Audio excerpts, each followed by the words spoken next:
Well, hello there. Hello, folks. Glad to have you here tonight. Welcome on this Friday, Adult Beverage Friday, my usual live stream scheduled every week. So, just to again give you a bit of a format, the format is I talk for 30 minutes, and then after that, we do free for all and we do a Q&A section. And the topic tonight is about malware, the same thing that we discussed in my video on antivirus, and I'm just trying to expand on that because there's some people that don't believe me. So if you're one of those that don't believe, this is the time to go hammer me here and see if you can actually convince me that you know better than I do. So this is the time. So come on at me here and attack me all you want. So this is the time to also learn if you're not one of those types that want to question. But I want to just give you a discussion of kind of the basis for some of the comments I'm making. And then on top of that, we will talk about some of the details about how to protect yourself without an antivirus. So that's kind of the premise. How do we do it without an antivirus? Frozen, Zoc. Okay, hold on.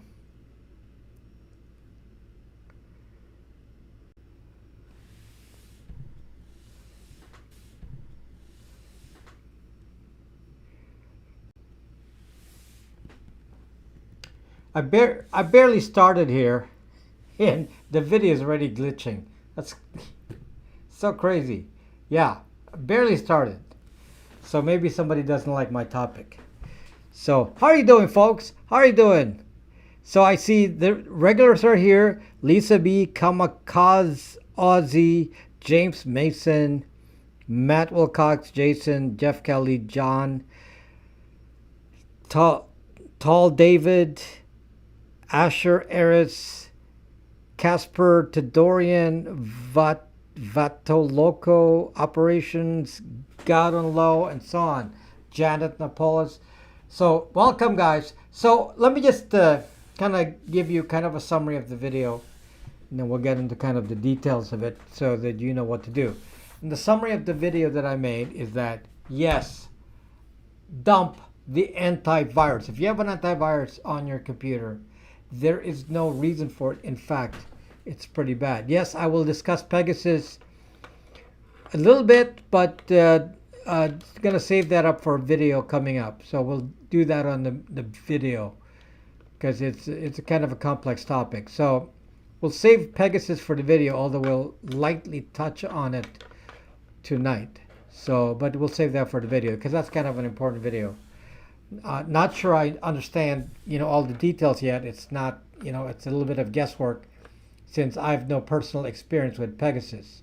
So, anyway, the video was about not using an antivirus, and to some people that's just unheard of. You can't imagine being without an antivirus, and I'm actually telling you that it makes it worse for you to have an antivirus. It makes it worse. Now, some people who are supposed cybersecurity experts come at me and question me, and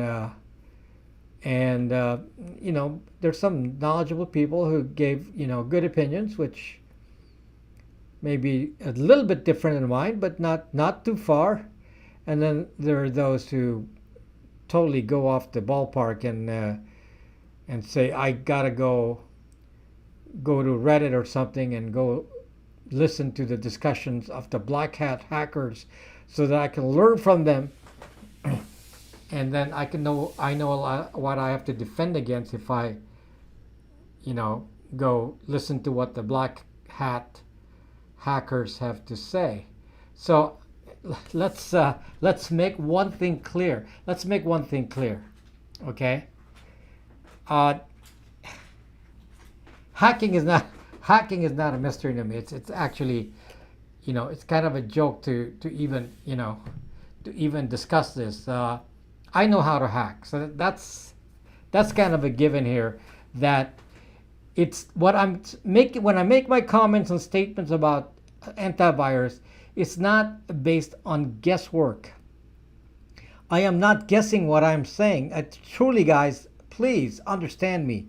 I am not guessing about what I am saying. Some of you are arguing too about, um, like words, and there was some argument about my use of the word heuristics, which I kind of generalized to include a bunch of different things. But yes, I understand what heuristics mean. I understand all of that. But best of all, I know how to hack. And when I make my statements about what I said, it's because in my mind, if I were going to attack, I know how to attack. And therefore, in my mind, the goal is how to prevent somebody like me from doing the kind of attacks that I might want to do. Okay, so it's pretty serious when I say it, because it's like saying, okay, so I know the techniques. In fact, I use my own techniques to block myself, and that's what I'm trying to teach you. There's certain things that it's very hard for me to do if you follow what I say. It's very hard to attack given the scenarios that I said. And even then, nothing is foolproof, because there are situations where, malware like Pegasus can come in. Somebody might say it's not malware because it's intentional, and that's a whole different problem that we can't actually protect against, and that's a whole different issue, and we'll talk about that a little bit. Are you going to use Git R? What the zuck is Git R? I'm using Zorin. Okay. Just a little bit of a basic thing again. So yes, I do not suggest that you use an antivirus at all. Some of you are complaining about using Microsoft Defender. If you do not want to use Microsoft Defender, don't use it. I don't really care. Use it or not use it. That is the least of your worries. Microsoft Defender has never found a virus on my computer, so I don't really care. I mean, I can use Microsoft Defender or not use Microsoft Defender, but just for helping the community by preventing the spread of kitty malware, not serious malware, but kitty viruses. If you want to stop the spread of kitty viruses, yes, you can use Microsoft Defender, Windows Defender. If you're thinking that you want to use Microsoft Defender for something more serious, and then you're going to say, well, Zone Alarm and this and that, and Malwarebytes and Kaspersky are better at all this because of all the different things they do. And I'm going to tell you right now, hell no. Do not, because some things they do may be good. Some things they do may be good. Some. But the most of it is not good. And the rest of it I can beat. So what's the point? If I can come on, don't start mentioning every single antivirus. PC-matic, Malwarebytes, this, that. I mean, they're all the same. They're all the same. There's no difference. If you don't want to use any, and I'm just saying that you don't have to pay for it, use Microsoft Windows Defender just to stop the kitty viruses. It's not intended to do any more than that. It's just to stop the kitty viruses. Do I worry about the kitty viruses? No. Somebody said, well, it's going to miss a lot of malware. It's going to miss a lot of it, because Microsoft Windows Defender is not that sophisticated. So what? The real trick, and this is really the very, very important part, kind of 2 points. 2 points that I want to emphasize, because this somehow just not getting through. There are just 2 points. One is the privileged user issue. If you are not a privileged user, you can't really do much. As any hacker knows, you can, plug in a bad file, you can't save an executable nowadays. They block that. So you cannot save an executable into your drive without some intentional action, like putting in a password and so on. You cannot save an executable. And somebody will tell me that and say, well, we're all covered. We don't do that. And so we're safe. My goodness. if you think that's, that is the kiddie approach is all that's necessary here, then you really don't understand how computers work. I can write a batch file. I can write a batch file on your computer that can contact another server to download malware. In fact, the batch file will not be malware itself. It's going to go to the web. And it's not going to get restricted because it's just going to use HTTPS like any normal thing. Okay? And then I'm going to put it in your computer, and I can auto download a file into your computer from any website. I can make a website. It'll auto download to your computer. You do not have to take any action. You don't think you can do that? Well, I can do that. Done it many times. Okay, I made a demonstration of it on Periscope. I don't want to repeat doing that test again, but yes, you can actually force the browser to download a file directly to your computer without any kind of click, a no-click download. So if you can do a no-click download, that's one way in, but the no-click download means that you cannot download an executable. It won't let it. That's one of the things they changed recently. You cannot download an executable. But here's the thing. So, the good malware that doesn't attack in a single attack. They're going to do it in multiple attacks. Okay? And one of the ways that you can attack is put the malware into the system, hide it, and then use some other attack to now rename the file that's already in there. So then they don't get detected. To actually bring in an executable that doesn't do anything else but rename a file that was already pre-downloaded before. And rename it to be an executable. And then using social engineering cause it to be executed. I mean, there's so many tricks here. There's so many tricks you can do. And if you understand that you cannot hardly do this, it's very hard to do anything bad if you do not have admin rights. You can do things locally. You can do some local damage. Not much. It won't persist. You can't really do much unless you have admin rights, in which case you can cause it to persist. The way that a malware persists, the way you make it persist is to copy it to something that you use regularly. And it could be, overwrite some existing app. So you can override a system file, or you can override a common app that people use. For as an example, let's say you use this Windows app called Notepad or WordPad. You could take that file, make a slight modification to it, so that I give you a slight modification. You take the file, and then the file can just execute a interpreter-like program that will then listen on the internet for commands. And that's all it does. So all you have to do is modify a file like Notepad, make it work just like Notepad. It doesn't work any differently. Nobody will notice, but inside it, you can insert a code that can do some of this. Here's another way to do it. There's so many ways to do this, guys. One way is you want to download some software. Let's say it's Audacity. So you want to use Audacity to edit sound files on your computer, and you say, okay, I want to download Audacity from the web. And then you download Audacity and install it. But somebody could have modified the installer. Not a very hard thing to do on Windows. Modify the installer. In fact, they do it all the time. They put adware on the installer. They put the installer so if you do not get the software from an authorized source, they can actually change some parts of it, and then the malware can actually do very simple things. Again, not to do anything bad directly, but to launch something else that can communicate or open a communication channel with the outside world. And that, my friends, exposes you. And by the way, you can do this on Linux, on Mac OS. This is not something specific to Windows. Some of you have the mistaken idea that you cannot have a virus on Linux. No, that is not correct.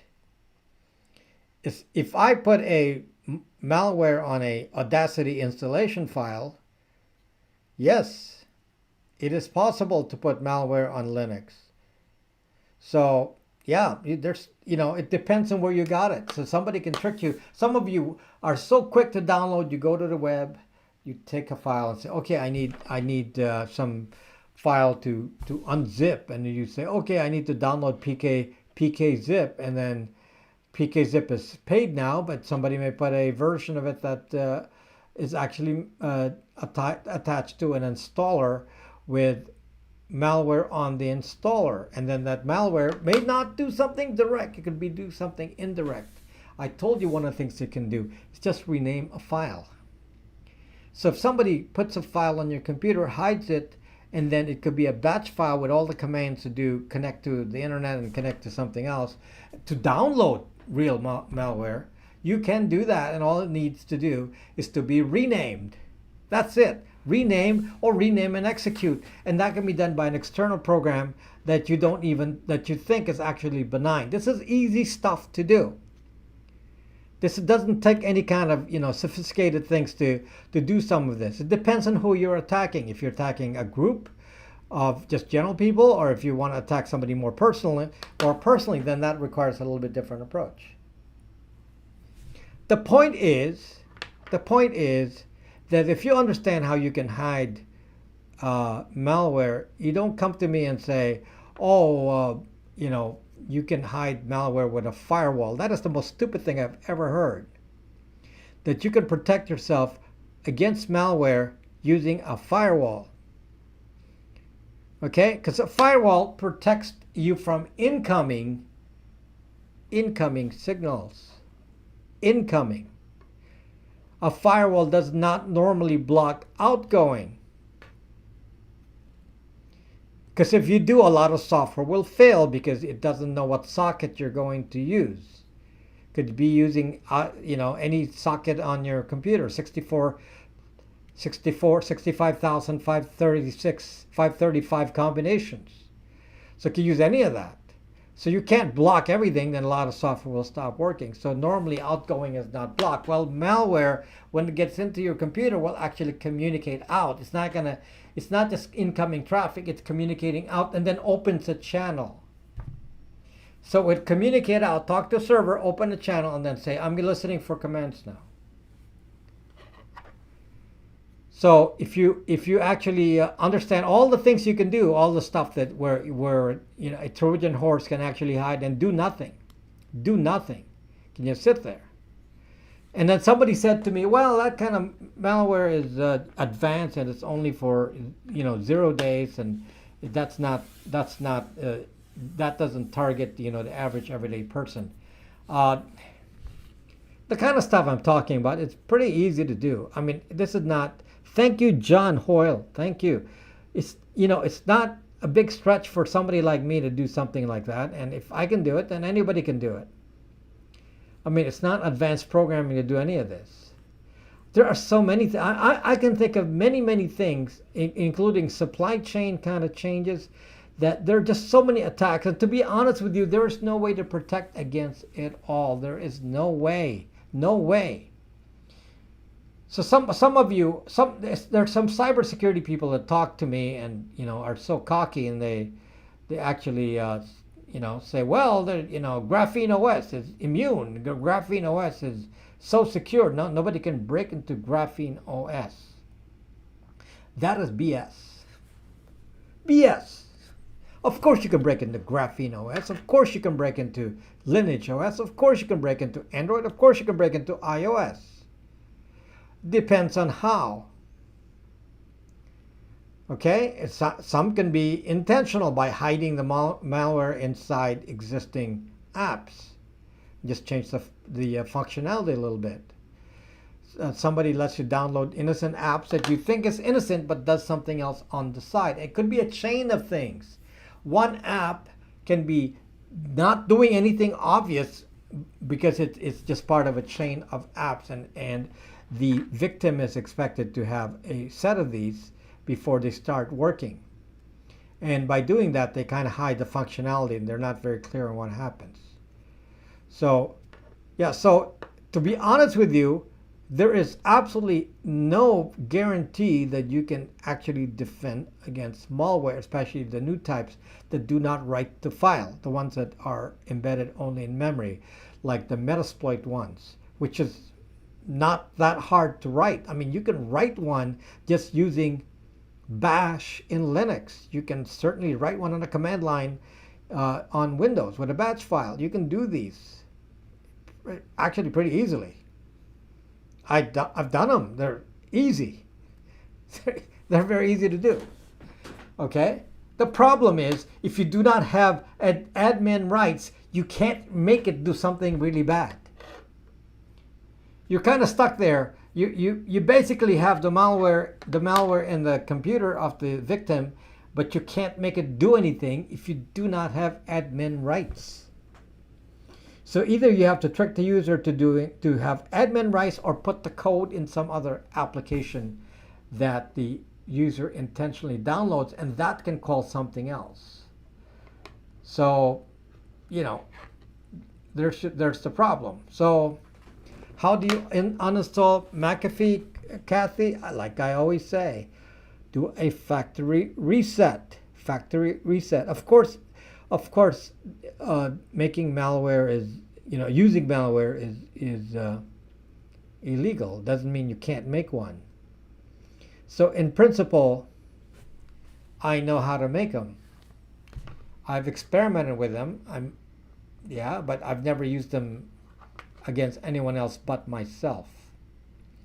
So yeah, you're not going to go find some malware and say, oh, Rob wrote this, because I'm not going to go put it in the wild. But yeah, yes, I know of 0 days that I've not said to anyone. Some have been patched, some have not.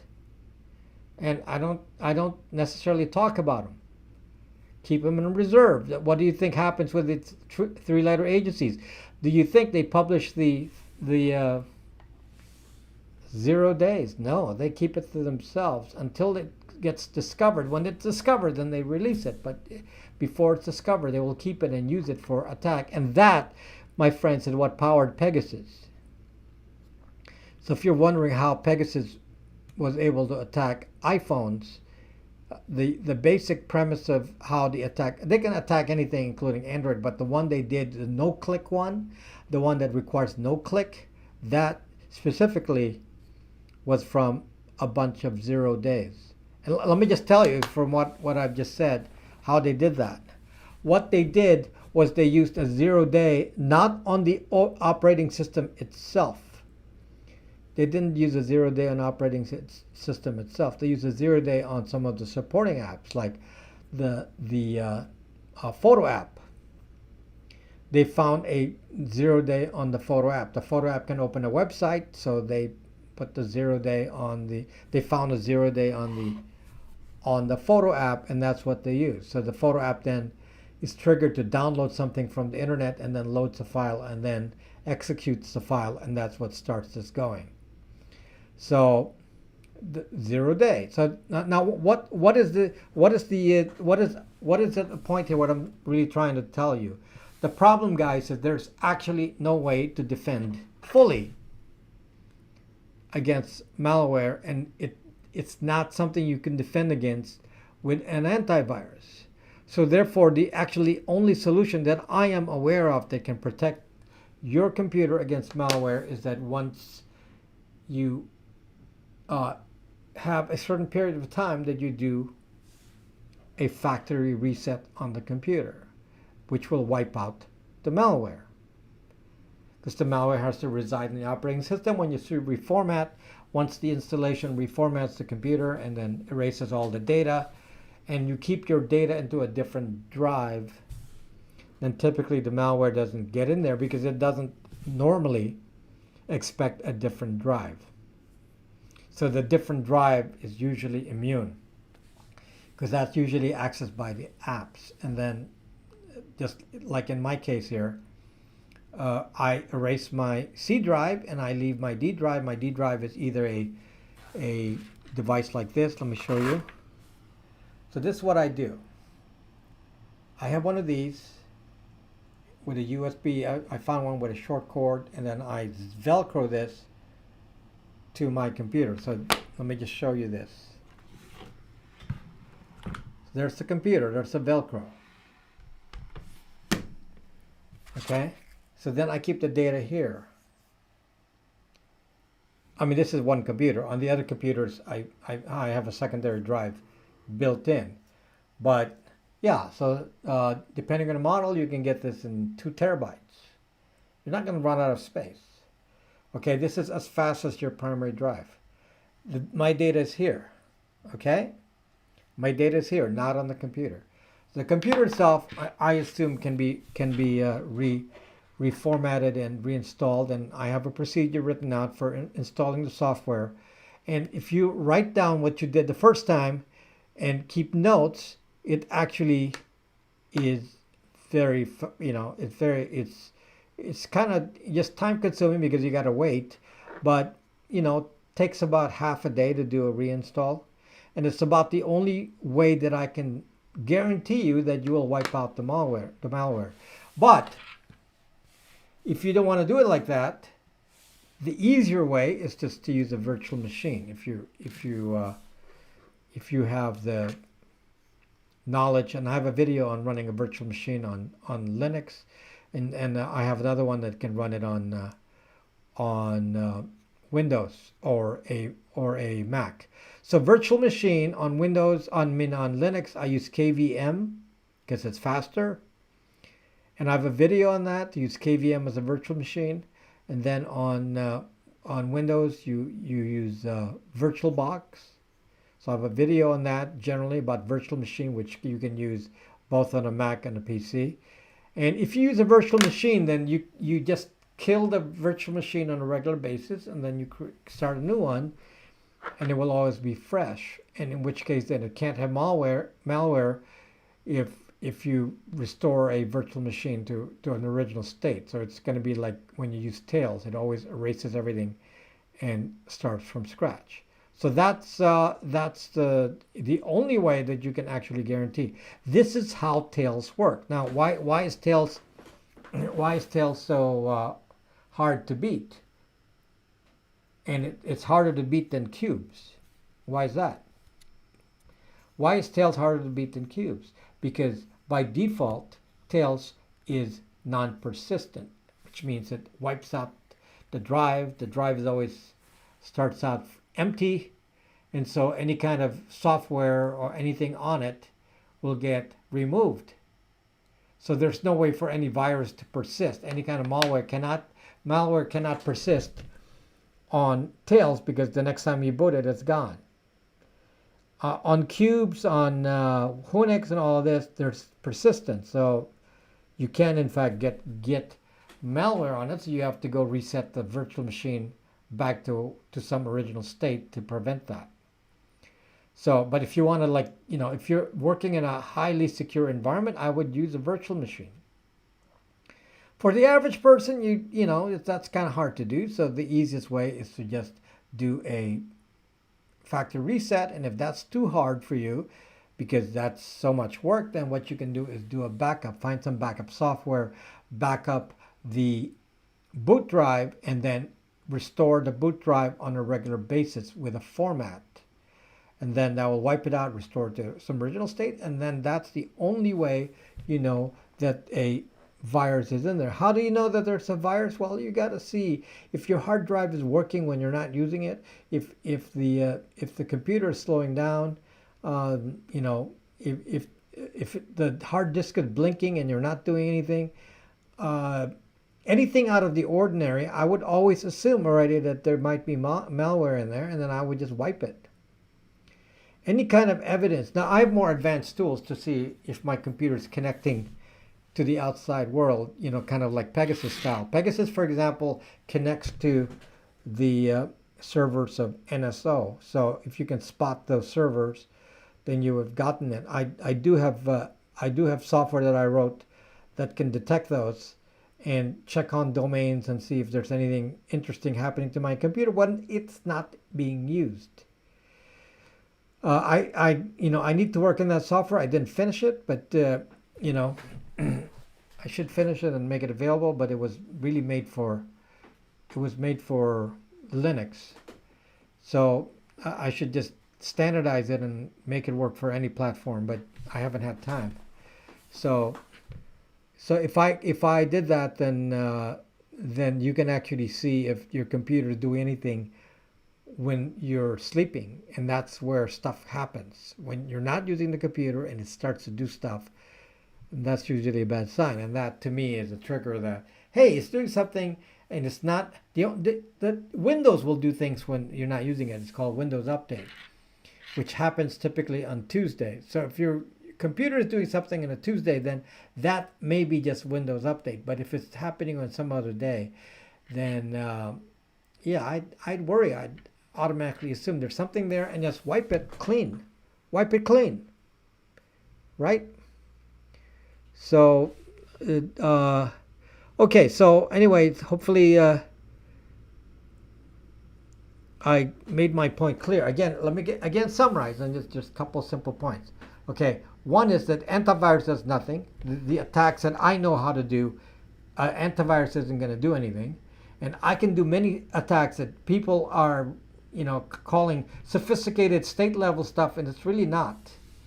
They don't have to be they don't have to be state level, and it can easily be done. And because it's easy enough to do, and I can do them, then you should worry, because if I can do it, then it's not that sophisticated. I don't work for a 3-letter.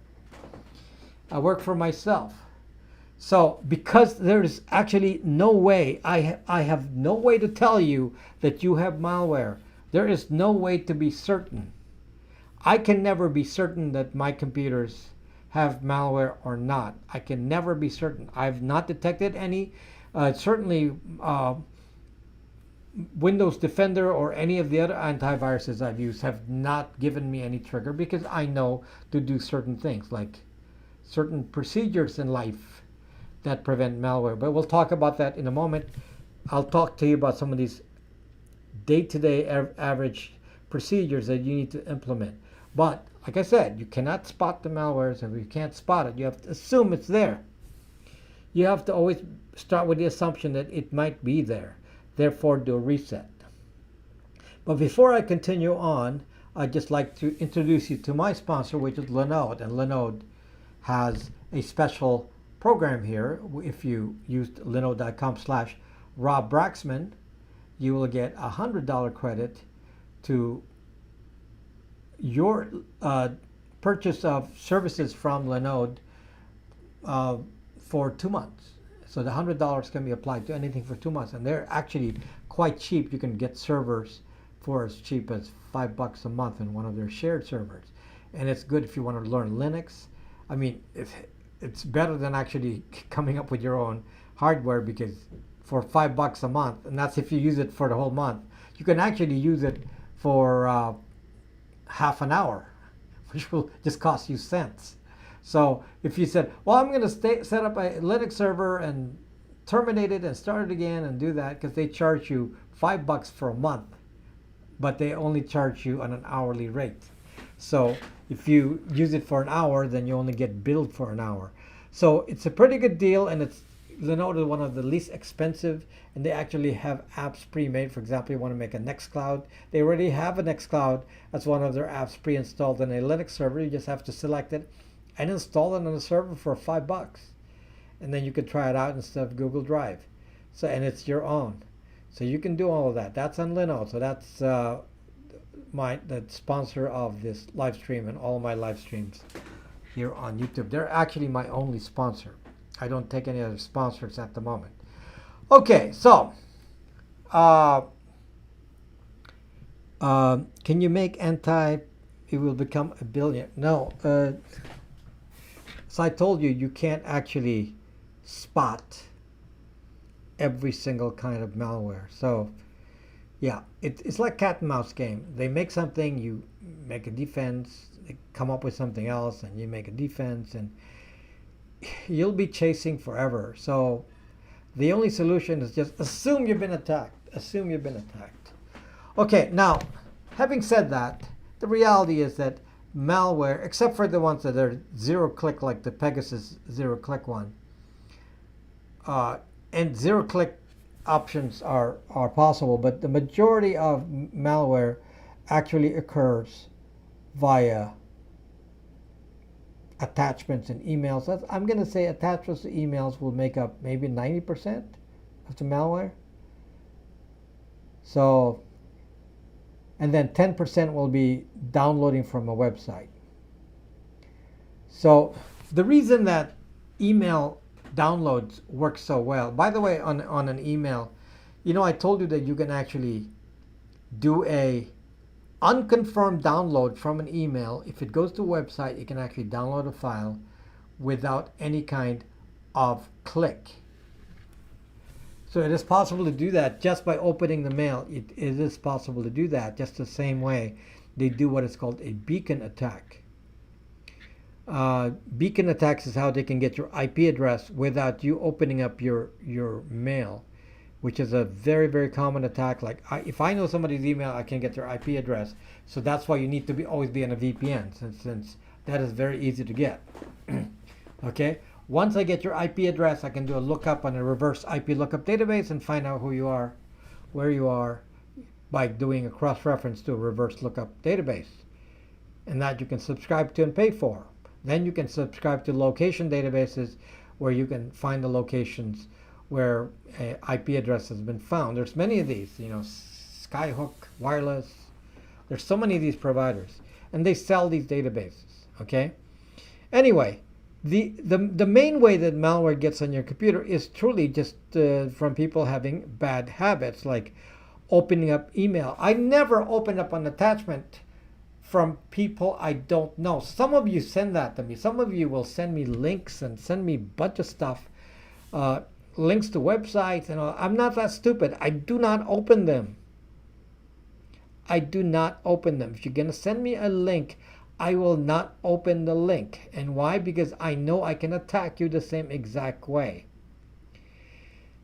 Okay, I don't, sometimes you don't even have to open the link, but I don't worry about that because I'm using Thunderbird as my client. If you're using Thunderbird, then I don't have to worry about the Noclick. If you're using Microsoft Outlook, Microsoft Mail, Mac Mail, Apple Mail, iOS Mail, all that, Android Mail, Google Mail, if you're using any of these, then you may be subject to a no-click attack. I found that Thunderbird does not allow it. So Thunderbird does not let me do a no-click attack. So that's why I use Thunderbird. So I don't worry about it. Thunderbird will stop it. It won't open it in the background like some of these guys do and some of these antivirus products do, which actually makes it worse. One of the things, just the example of one of the worst things that can be done is an antivirus pre-opens an attachment, which is a malware that tries to get your IP address. Well, it's actually going to run it. It will actually run it. So it will pre-run it. Your mail, when you go to your phone, your iPhone or your Microsoft Mail, you notice how fast your mail arrives. It's very, very fast. And you do certain other apps and the mail doesn't arrive so fast. And you say, why is the mail, even with large attachments, why is it so fast on Microsoft Mail and Mac OS Mail and all that? Because they pre-download. They pre-download the mail. They pre-open it, and that's actually what causes the risk. And that's why I do not use any of those. I use Thunderbird. Okay, that's where the risk comes from. So if you're not careful and you just, I've given this advice many times in this channel about using Thunderbird. You will be subject to many, many kind of attacks that I know how to do. I've demonstrated it on Periscope. There's a video. There's a bunch of videos, even for me here on YouTube, that I did on Periscope, where we did hackathons. And I showed you the kind of data that you are actually sending in your email, like your IP addresses and all these different things that you can send there, and how you're easily attacked from email. And now I didn't run this in the demo that's in the hackathon, but yes, you can auto download a file from a link, and the file will just go into your download folder. And it cannot be an executable, but like I said, you can rename it.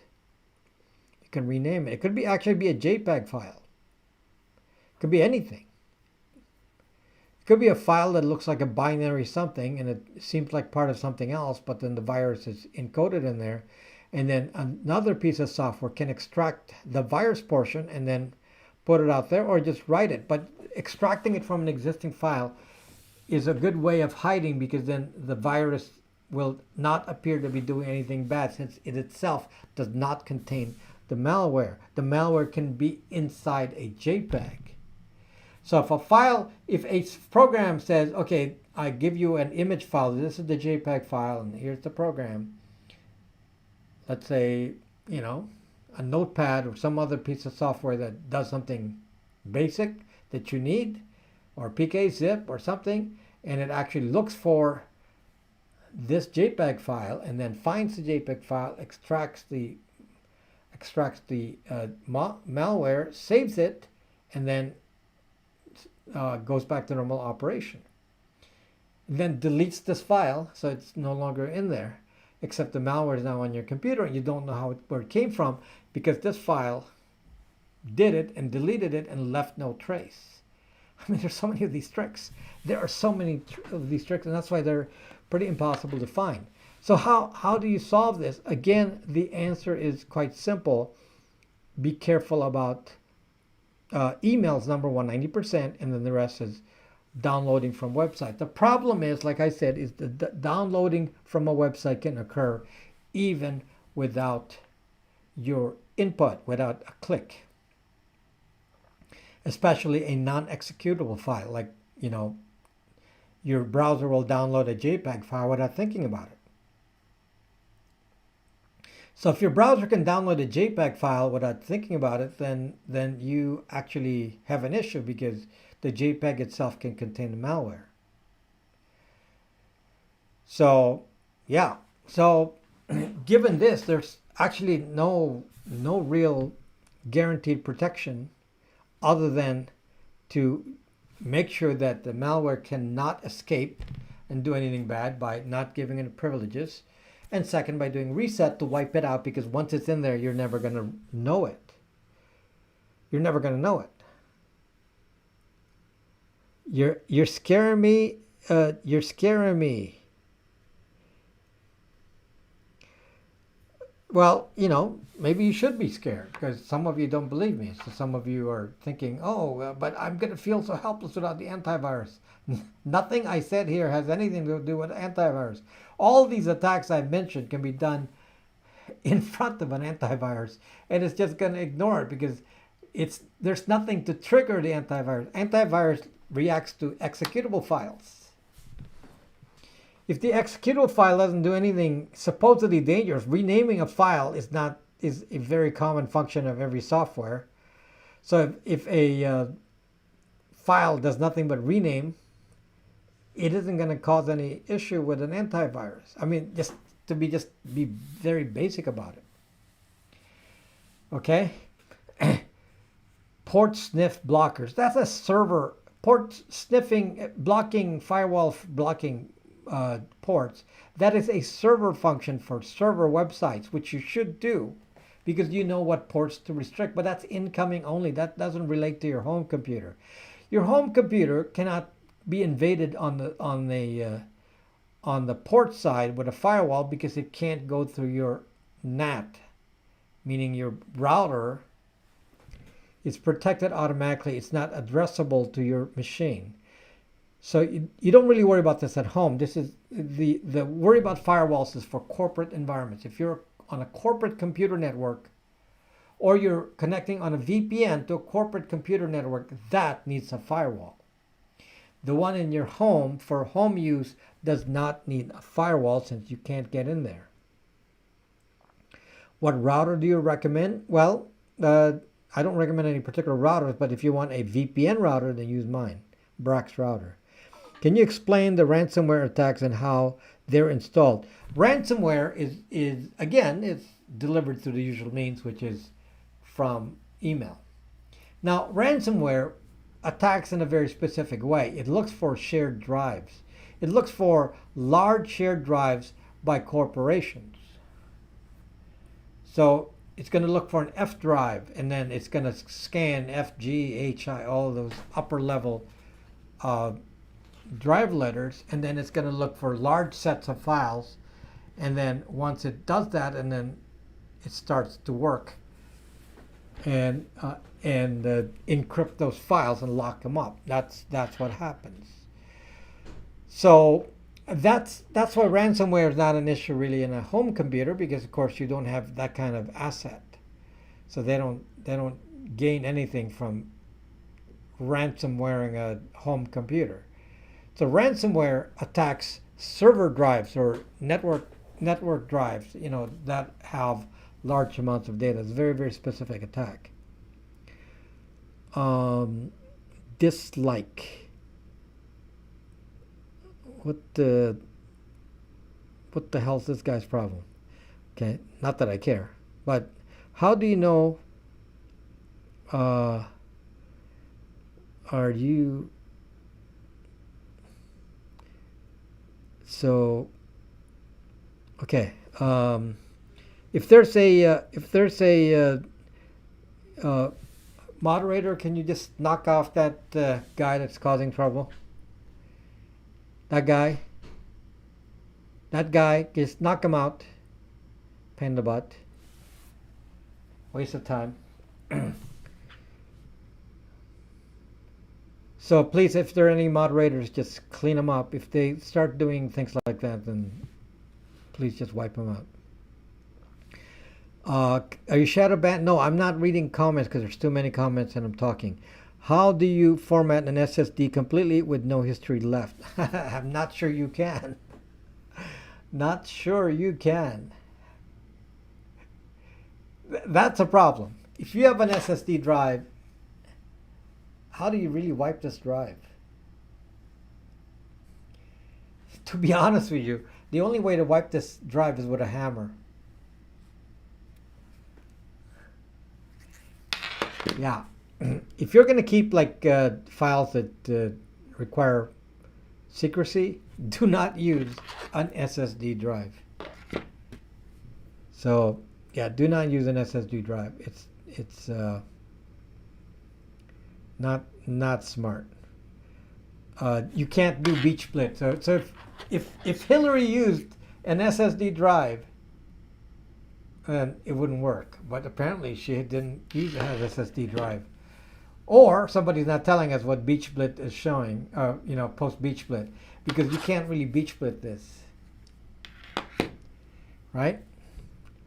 So, yeah. So if you used a hot magnetic, then in theory, then you can use a magnet to erase the drive, or use a hammer. Really, use a hammer. So you can recover files from SSD. Yes. It's the way SSDs work. They actually, because of an SSD, the way it works very fast, right? The SSD works very fast, but it doesn't like rewriting over areas. So what it does is it actually doesn't allow you to. It basically writes over areas you've never written to before. Even if you do a beach split, it will forcibly write to areas that you've never written to. The reason is it limits the number of writes to one spot. So, and the software to do that is right in here. It's the chip inside it. So you can't override the SSD logic. And that's the way they do, they preserve the capability of the SSD for a longer period of time, because there is a limit to how many times you can write over an SSD drive, even if you delete. So there will be traces of old files. There will always be traces of old files. I dropped an SSD and it died for 2 days and then came back to life. SSD shouldn't care about dropping. Put it in the oven, 300 centigrade, 3000 centigrade for 1 hour. I don't think you need that. Hammer works faster. Slam the hammer, done. Just make copies of a bunch of images on the drive until it's full. Completely legit. What do you think? It says, goodness, it's just going too fast here. I feel naked. Just uninstalled. Avast is so bad. Oh my gosh. Oh my gosh. I mentioned this in the video, and this is like it should bug everyone. Avast specifically, and they own AVG. Avast specifically installs a fake root certificate, and you don't understand the meaning of that. If somebody has a fake root certificate on your computer, somebody from the internet can decrypt your traffic. If they're in between, they can decrypt your traffic. So anybody that works for Avast could in fact decrypt somebody else's traffic. I mean, that's pretty crazy. That's not really eco-friendly. Then use the old-fashioned magnetic drives. So anyway, a lot of these antivirus products, some of them get sophisticated. They say they can stop executables from executing and so on, and you don't even know how complicated that is. That causes so many problems. For example, one executable often calls up another executable. Very, very common thing. Because it launches modules. And you're saying, well, it can't do that anymore. So the bad guy can just replace the module. They take a module for an existing application, like a DLL file, dynamic link library. And then, this is a very common attack, by the way. Then you change that, and then you operate something else, or do what many attackers do, which is to load a DLL in memory and just call up the function in memory. It doesn't even get written to disk. They download it from the internet, load it up in memory, and then execute it from there, and then you're completely zucked. There's really no protection. My point is that there are levels of things that we should not have an ego about. You can be hacked. There is no doubt we can all be hacked if the opposition targets you. You can all be hacked. It just depends on how much time they're going to take to do it and what method. But it's a problem. I can think of many supply chain ways of attacking. Many. I told you one of the ways to just take existing software and just change the installer. Something that you're not even going to notice. Because nobody checks for, the what do you call this? The signature of a file to say that if it's valid. And it could be some freeware, a lot of freeware, or a lot of games, or things that you download that you actually think is benign, and somebody could attach something in there for the right amount of money. For the right amount of money, it's, somebody said, well, they can install, in certain chips, they can do a hardware kind of attack by putting into the hardware. But to be honest, the software side is just so much more flexible. So yes, it is harder to hide malware in hardware. And that's pretty hard to protect as it is. I'm not sure. For example,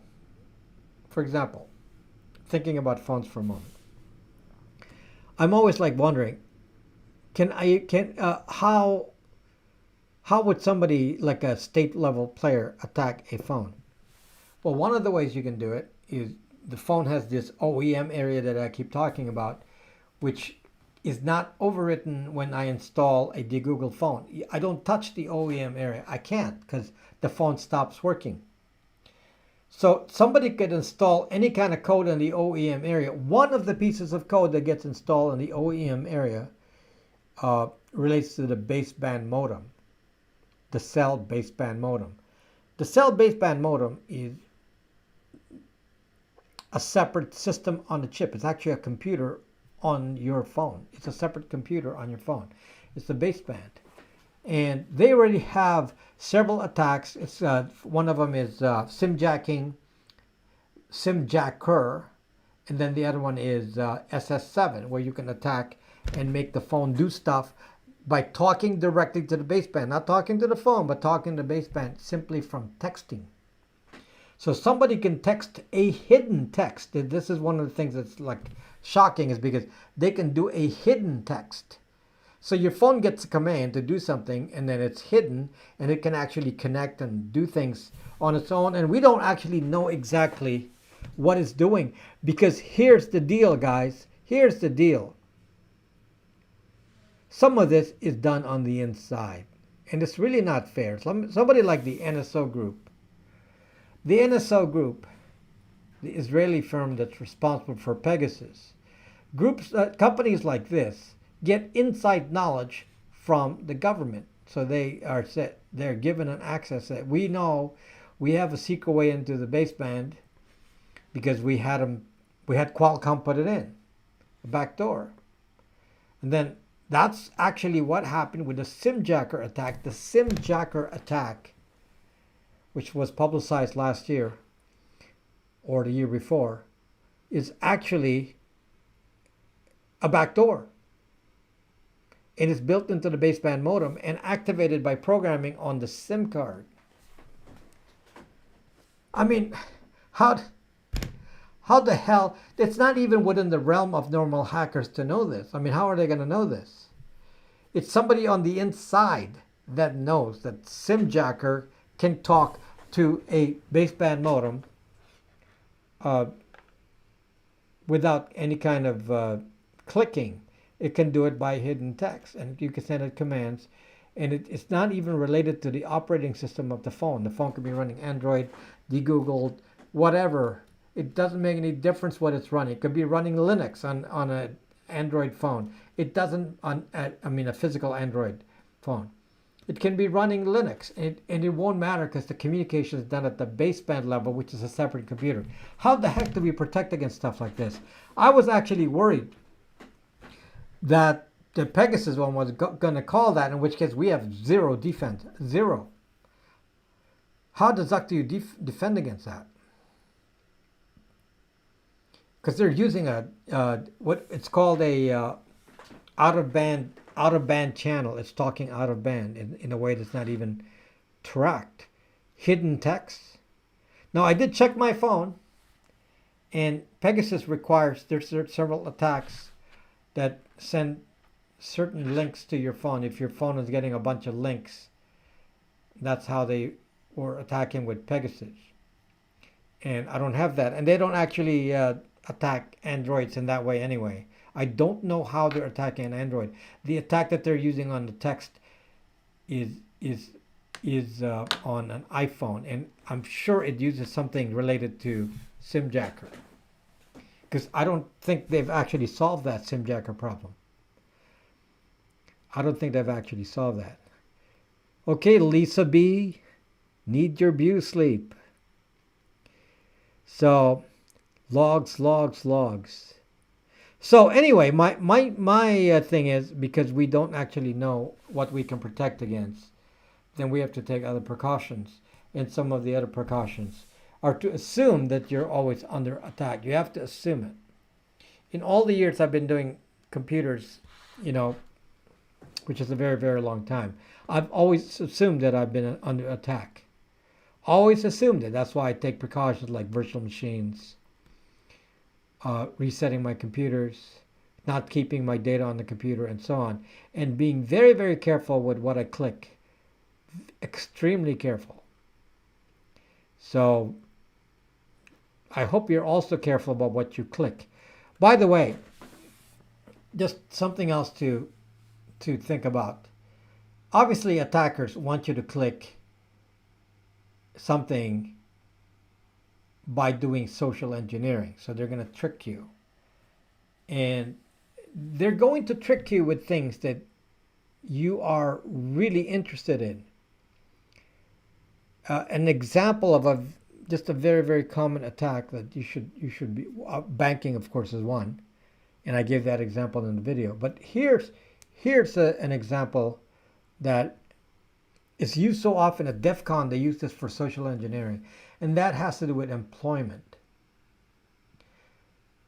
Yes, I was in healthcare IT, Jason. Yes, I designed I was one of the first designers of electronic health records.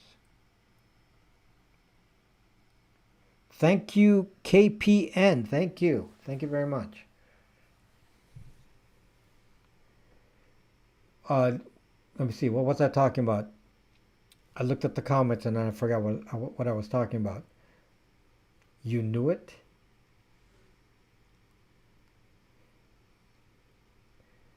Yeah. Before I got interrupted, I forgot what I was talking about. Something to do with not being able to the downloads. Protecting yourself. From by clicking what you click on and what you interact with. Social engineering. So one of the things that is often the target is employment. So it's very easy to say, we're interested in a job for you, and so why don't you click this? And a lot of people will click that. And I'm going to tell you, if somebody says, there's we're interested in a job, I would do view source on the email. So if you are running Thunderbird, this is what I do. Anytime that a email seems legit, so sometimes I get an email from a bank that may be legit, but it's showing signs of not being legit. And one of them is you look at the domains on the links, and if the domains don't match the bank, or they're playing tricks with the domain, so I go click on the email and I hit view source on Thunderbird so I can see the actual email, including the headers. Then I look at all the headers and look at the IP addresses and look at all the domains, and to see if it's a verified domain. In email now, the domain has to be verified. Otherwise, Gmail will reject it. So you can look and see if it's in fact verified. And it verifies that the email did come from that domain. And then you can see if the domain appears to be valid. If there's any sign that, it's fake, like they say, here's an example of a fake one. fraud.bankofamerica.com.x.y. Okay? So you think you saw bankofamerica.com and said, oh, it's legit, but there's a .x.y. You always look at where the end of the domain is. You look at the very, very end of the domain. Or someone will say HTTPS and then a bunch of whatever, bankofamerica.com, whatever, and then they're going to be like a long string of characters, and then hidden away is .fraud.com. And, if you didn't look at it, so I'm very distrustful, very, very distrustful. And because I'm so distrustful, I don't believe I'm being hit by viruses. But again, I assume I'm being hit by viruses, even though I've never actually, recognized any, because I take precautions. I wipe my computer. If I do something like download a lot of software and the computer slows down, I say, wait a minute, what happened here? And then I restore. So, live free or DIY, thanks. Let's see. Yes, Jeff Ferguson. What about DEF CON? DEF CON's great. You learn a lot if you watch you don't even have to go to DEF CON. You can just watch the videos. Just Google Hi-Rens USB boot drive. Hi-Rens? Wiping the PC doesn't remove rootkits though. Yeah, but it's a little bit of a different attack. Rootkits are not going to get in there from downloading from email. Rootkits are typically installed physical access. So yeah, you have to do a full reformat, including the boot sector. So yeah, you can wipe it, but you have to reformat, including the boot sector. DEF CON employee social DEF CON employee social uh, engineering attack. Yeah, so DEF CON has examples where actually that's a great thing that they did when they actually practiced, social engineering attacks, kind of a la Kevin Mitnick. Can I bring my phone in person? No. Will all my pics disappear when I wipe it? Don't wipe your de-Googled phone, okay? I did not tell you to wipe your de-Googled phone.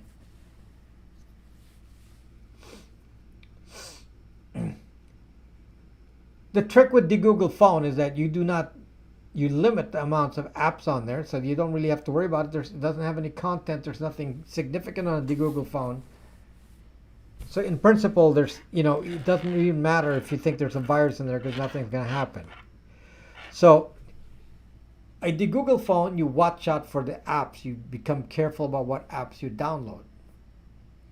So because if you reset a de-Googled phone, you have to send it back to me. You have to send it back because we have to reinstall the apps again. I mean, I can write the procedure for you, but it's a lot of work. So you're gonna have to send it back. So don't reset your de-Googled phone.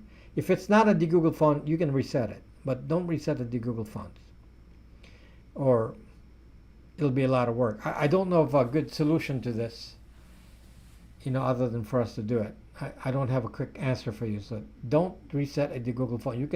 You can reset anything else, just not a de-Googled phone. So thank you, ADHD. The Amish are likely they don't have to worry about all these things. It's like a different world, isn't it? I mean, malware is not a new thing. I mean, it's been around for a very, very long time, and we're exposed to it for a very, very long time. In most cases, I don't really worry too much about malware if you take the precautions, like I said, about having non-privileged users using your computer, because it's as long as you look at what's in your downloads folder, if you frequently delete what's in your downloads folder, then that's where the malware is going to land, and if you delete it in there, then no other future malware can get at it. So it's not as big of a threat for normal people as you might imagine. It's more of a threat to people who are actively in cybersecurity like me. So, but for the average person, you got to have a motive. So the motive is usually, either it's a kiddie hacker, in which case then who cares? Not being an admin is already going to stop that. And ransomware is not going to target a home user, and the scam that says, we're going to blackmail you, the blackmail scam, it's a scam. It's not real. They're not really into your computer. So it's not even real. So what you really just need to worry about is if you do simple precautions, you actually are not going to experience any serious malware. It's not likely without an antivirus. The antivirus doesn't do anything. So instead of paying for the antivirus, pay for a VPN. It's a better use of money. Thank you, Highway Serfdom. Maybe one for the whole town. Have you heard for cyber attacks? Have you heard for cyber attacks last week? You mean Pegasus? So I don't know how to address the Pegasus issue yet. I've learned about what it is, and I'm not sure how to address it, because it's kind of scary, because like I said, how do you defend against things like this? It's practically impossible. Practically impossible. When somebody has the backup of a state player, my goodness, there's what can they do? Maybe we'll kind of investigate that. What happens with products like, companies like NSO that made Pegasus, and there's several others. And what is our protection when a government actually inserts malware inside a device like a baseband modem, like the SIMjacker. What, what, what's a defense? So I don't know. I'm thinking about how to approach this video. I want to educate you, obviously. I've not had any personal run-in with Pegasus, so it's usually been, used to attack, people who are, I guess, in opposition to Middle East countries. So it's being used by Middle East countries against dissidents against them. It's not really a U.S. attack per se.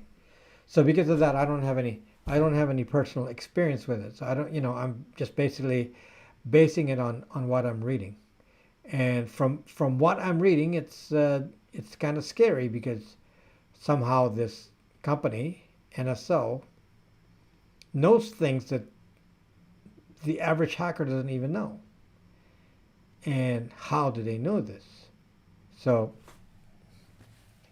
how did they come up with the SIMjacker attack, for example, which is definitely a government attack?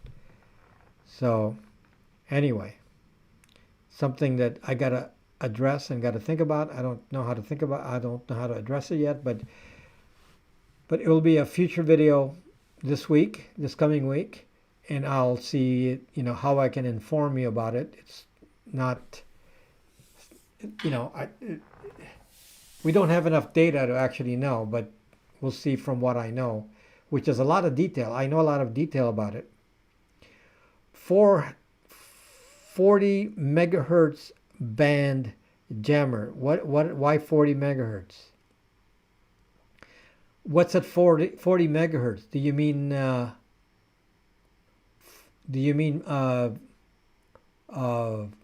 433? There's what's in 40 megahertz? The mesh ones and all that, that's in 433, 900 something, and then 2.4 something, just below Wi-Fi. Thank you, Gadon Low. Thank you. Rob needs to have someone put a course together so we can learn the tech the right way. Yeah, the problem is, I make a course and a month later it's out of date. It's really hard. So I'm just going to have to do it with a video. This is the way. We found a way, and this is by this. My last video became my #1 video, that one on the antivirus. And then YouTube stopped feeding it. My last 2 videos were #1. And then they just stopped. Google didn't feed both videos. Crazy. I don't know. I mean, they're both #1 for me, the last 2 videos. This one on antivirus, and the last one on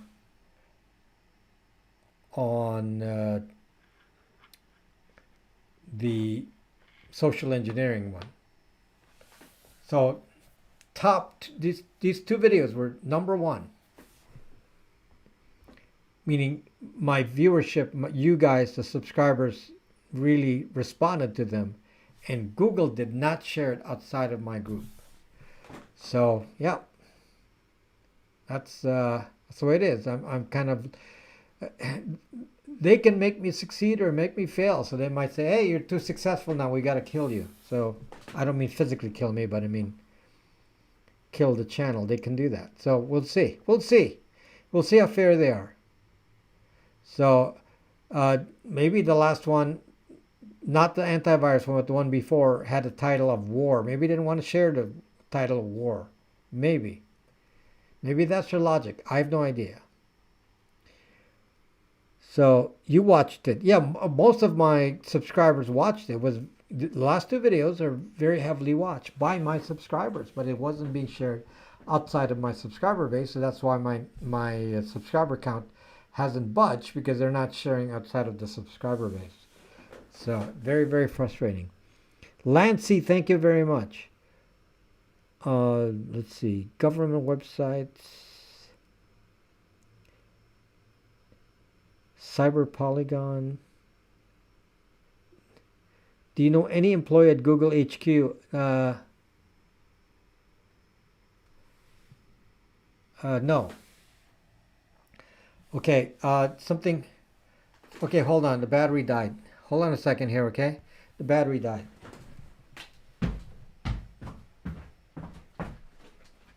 I don't know if I can recover, but if I can't, then I have to end the video. But the battery died.